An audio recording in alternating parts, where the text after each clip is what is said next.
अब तो A to Z हो गया। नहीं, A to Z किधर हो गए? A to Z वो जीवन में नहीं हो सकते हैं। A to Z होते तो छपड़ा में यही काम करते। छपरा में जो काम हुआ है वो A to Z वाले लोग करेंगे। फिर जा रहे हैं 90 से 95 वाले दशक में, और इनके मंत्री जिस जिस प्रकार का बयान दे रहे हैं वो कभी A to Z हो सकते हैं? सुना नहीं, 17 वर्षों तक लव को कुश ने संभाल के रखा, और जब कुश की बारी आई तो लव ने धोखा दे दिया। नीतीश कुमार जी तेजस्वी यादव जी को आगे कर दिए। पार्टी चलाने में जिसकी भूमिका थी, जिसका योगदान था, जिसका समर्थन था, उनको याद नहीं रहा कि हम अपना हिस्सा लेकर जाएंगे। उन्होंने गलत नहीं कहा है।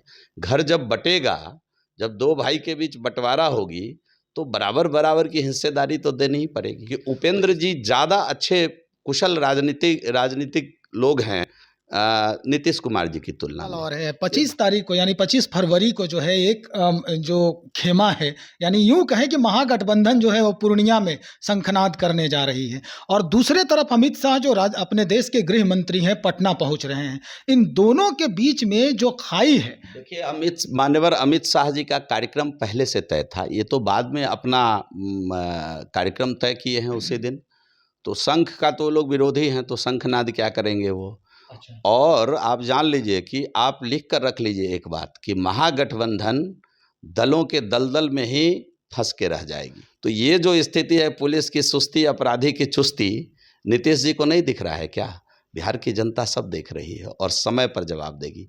जनता को 5 साल में एक ही बार जवाब देने का अवसर मिलता है, तो आप थोड़ा इंतजार कर लीजिए। 24 में लोकसभा में भी जवाब देगी। दोस्तों नमस्कार, बहुत स्वागत है आपका चौकस भारत में। मैं आपका दोस्त ब्रजेंद्र।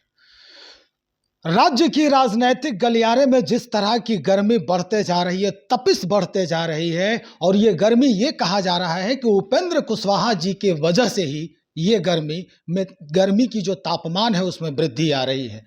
चलिए कुछ दिन पहले हम चलते हैं खरमास के तरफ, यानी मकर संक्रांति याद दिलाते हैं आपको। हमारे साथ जीवेश मिश्रा जी थे भारतीय जनता पार्टी से। उन्होंने ये कहा था कि जितने अच्छे सीएम मटेरियल उपेंद्र कुशवाहा हैं, नीतीश कुमार उसमें ये सिलसिले में नहीं आते हैं। तो अब हम सीधा जीवेश मिश्रा जी के पास पहुंचे और पूछते हैं इन्हीं से कि खरमास तो बीत गया सर, अभी जो है उठापटक चल रहा है, उठापटक चल रही है राजनीति गलियारे में। क्या लगता है अब उपेंद्र कुशवाहा जो है अब क्या करेंगे? चूंकि फाड़ दो हो गए हैं, दोनों के बीच में जो विचार है, वैचारिक मतभेद है, वो सार्वजनिक हो रहा है। क्या लग रहा है सर? उपेंद्र जी तो अपना हिस्सा लेकर के न निकलेंगे वहां से। अच्छा। आपको मालूम नहीं है, उन्होंने कहा है बंटवारा होगी तो डंके की चोट पर हम अपना हिस्सा लेकर के जाएंगे।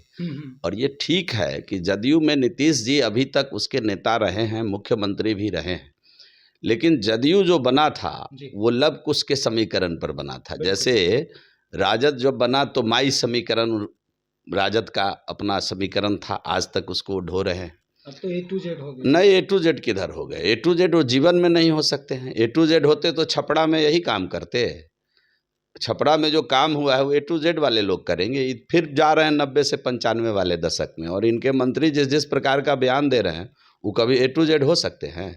आपने बयान नहीं सुना है? वो पढ़े लिखे लोग हैं, हम तो उनको अलग समझते थे। वो मेहता जी को कैसा बयान दिया उन्होंने? समाज को बांट करके राजनीति करना इनका चरित्र रहा है, इसलिए A to Z ये कभी नहीं हो सकते। वो माई वाले थे, ये लव कुश वाले थे। तो आपने सुना नहीं, 17 वर्षों तक लव को कुश ने संभाल के रखा, और जब कुश की बारी आई तो लव ने धोखा दे दिया। नीतीश कुमार जी तेजस्वी यादव जी को आगे कर दिए। पार्टी चलाने में जिसकी भूमिका थी, जिसका योगदान था, जिसका समर्थन था, उनको याद नहीं रहा। तो उपेंद्र कुशवाहा जी ने जो ये बातें कही कि हम अपना हिस्सा लेकर जाएंगे, उन्होंने गलत नहीं कहा है। घर जब बटेगा, जब दो भाई के बीच बंटवारा होगी, तो बराबर बराबर की हिस्सेदारी तो देनी ही पड़ेगी।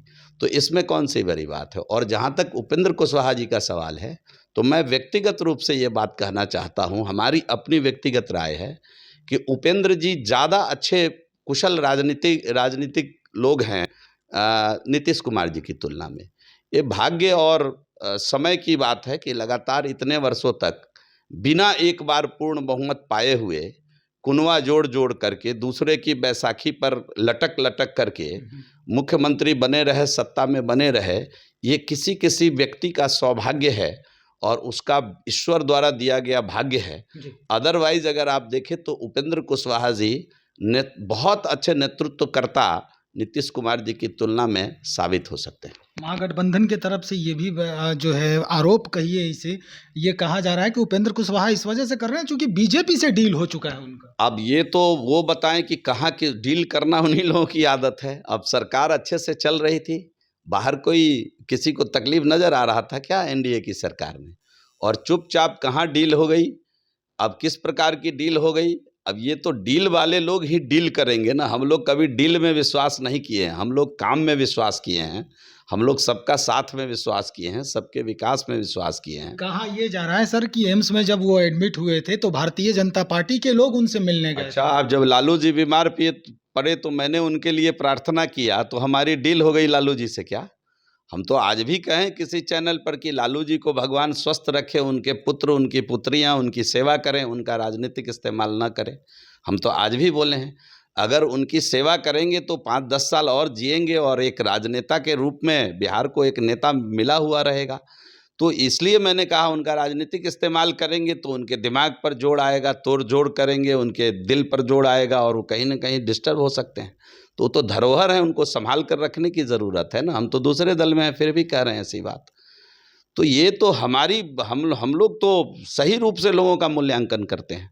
तो अब इसमें कोई इस प्रकार की बात सोचे कि क्या डील हुआ, कैसा डील हुआ, तो डील वाले अब वो बीमार पड़े तो देखने गए भारतीय जनता पार्टी के लोग, जिनके साथ वो रहते हैं, राजनीति करते हैं। तो अब हमारी कोई उनसे लड़ाई थोड़े है। अब वो बीमार पड़ेंगे तो स्वाभाविक रूप से कोई गया उनका हालचाल लेने। यही तो मानवता है, यही तो आत्मीयता है। तो हम लोग तो आत्मीयता, मानवता में पहले, भारतीयता में पहले विश्वास करती है भारतीय जनता पार्टी। यही तो हमको अन्य पार्टी से अलग बनाता है।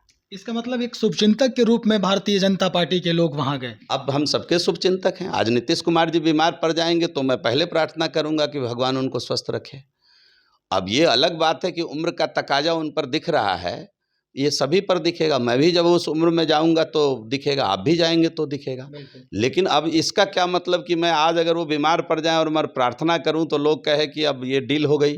तो ये डील तो डील वाले डीलर बताएंगे, हम लोग नहीं बता सकते हैं। डीलर बताएंगे। सर एक सवाल और है, 25 तारीख को यानी 25 फरवरी को जो है एक जो खेमा है, यानी यूं कहें कि महागठबंधन जो है वो पूर्णिया में शंखनाद करने जा रही है, और दूसरे तरफ अमित शाह जो अपने देश के गृह मंत्री हैं पटना पहुंच रहे हैं। इन दोनों के बीच में जो खाई है, देखिए, मान्यवर अमित शाह जी का कार्यक्रम पहले से तय था। ये तो बाद में अपना कार्यक्रम तय किए हैं उसी दिन। तो शंख का तो लोग विरोधी हैं, तो शंखनाद क्या करेंगे वो। अच्छा। और आप जान लीजिए कि आप लिख कर रख लीजिए एक बात, कि महागठबंधन दलों के दलदल में ही फंस के रह जाएगी, उसका भविष्य वहीं तक है। आप ये बात लिख कर रख लीजिए। जितने दल बैठे हुए हैं वहाँ, आज सरकार में है, जो वादा किया था, आप घोषणा पत्र 2020 का उठाकर देख लीजिए कि कांग्रेस पार्टी जिस घोषणा पत्र पर चुनाव लड़ी थी, एक भी बात सरकार में आकर वो अपना कर रही है क्या?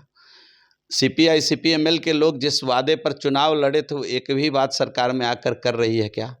तो जिसको अपने जनता से किए गए वादे से कोई लेना देना नहीं हो, वह पार्टी बहुत दिनों तक जनता में अपनी विश्वसनीयता बनाकर नहीं रख सकती है। और वादा करके वादा भूल जाने के कारण ही पूरे देश में कांग्रेस का आज ये हाल है। बिहार में भी कांग्रेस कभी रूलिंग पार्टी होती थी, आज किसी के सहारे लटक कर चल रही है। तो इस पार्टी का बेड़ा गर्क होना तय है, बचेगी। अब इस बात पर बड़ा लोगों के अंदर पीड़ा हुआ था जब हमारे राष्ट्रीय अध्यक्ष जी ने व्यापक रूप में कहा था कि सिद्धांतवादी पार्टी ही बचेगी, अन्य पार्टियों का वजूद चलते फिरते कभी स्वरूप बदलता रहेगा। पार्टी अगर कोई रहेगी तो जो सिद्धांत की राजनीति करेगी वही पार्टी हिंदुस्तान में टिकेगी। कुछ दिन पहले सर कांग्रेस की बात करें तो कयास ये लगाया जा रहा था कि 2 लोग वहां से मंत्री बनेंगे इस महागठबंधन में। 2 दिन पहले भी जो है कांग्रेस पार्टी के लोग आपस में ही भिड़ते नजर आए। ये क्या अब कांग्रेस पार्टी के लोग समय समय पर आपस में भिड़ते रहे, कोई नई बात नहीं, कोई चौंकाने वाली बात नहीं। इसके पहले भी सदाकत आश्रम में कई बार जूतम पैजार हो चुका है, आपको नहीं मालूम होगा तो पता कर लीजिएगा जी।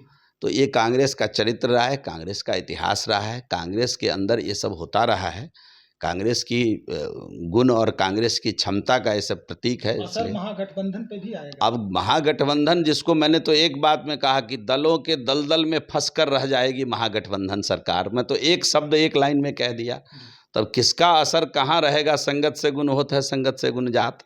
तो इसलिए अब देखे नहीं, नीतीश जी जब से गए तेजस्वी जी के साथ, राजद के साथ, क्या क्या हो रहा है बिहार में। 5 महीने में 1200 से अधिक हत्या हो गई बिहार में। कितना बलात्कार हो गया, कितना लूट हो गया। पुलिस सुस्त है और अपराधी मस्त है, चुस्त है एकदम। तो ये जो स्थिति है, पुलिस की सुस्ती, अपराधी की चुस्ती, नीतीश जी को नहीं दिख रहा है क्या? बिहार की जनता सब देख रही है और समय पर जवाब देगी। जनता को 5 साल में एक ही बार जवाब देने का अवसर मिलता है, तो आप थोड़ा इंतजार कर लीजिए। 24 में लोकसभा में भी जवाब देगी और 25 में भी डंके के चोट पर इनको जवाब देगी। चलिए, बहुत शुक्रिया सर जानकारी देने के लिए। तो हमारे साथ भारतीय जनता पार्टी के कद्दावर नेता और जाले विधानसभा के विधायक जीवेश मिश्रा जी, जो बता रहे हैं कि क्या कुछ होने वाला है आने वाले दिनों में। इन्होंने स्पष्ट कर दिया है कि दलों के दलदल में ही फंस के दम तोड़ देगी महागठबंधन पार्टी, दम तोड़ देगा। लेकिन दूसरे तरफ इन्होंने नीतीश कुमार को भी दबी जुबान में एक सलाह दे दिया है कि ये पब्लिक है, ये सब जानती है, और 5 वर्षों में ही एक बार ही उसे ये समझाने का मौका मिलता है कि आपने क्या कुछ किया है मेरे लिए।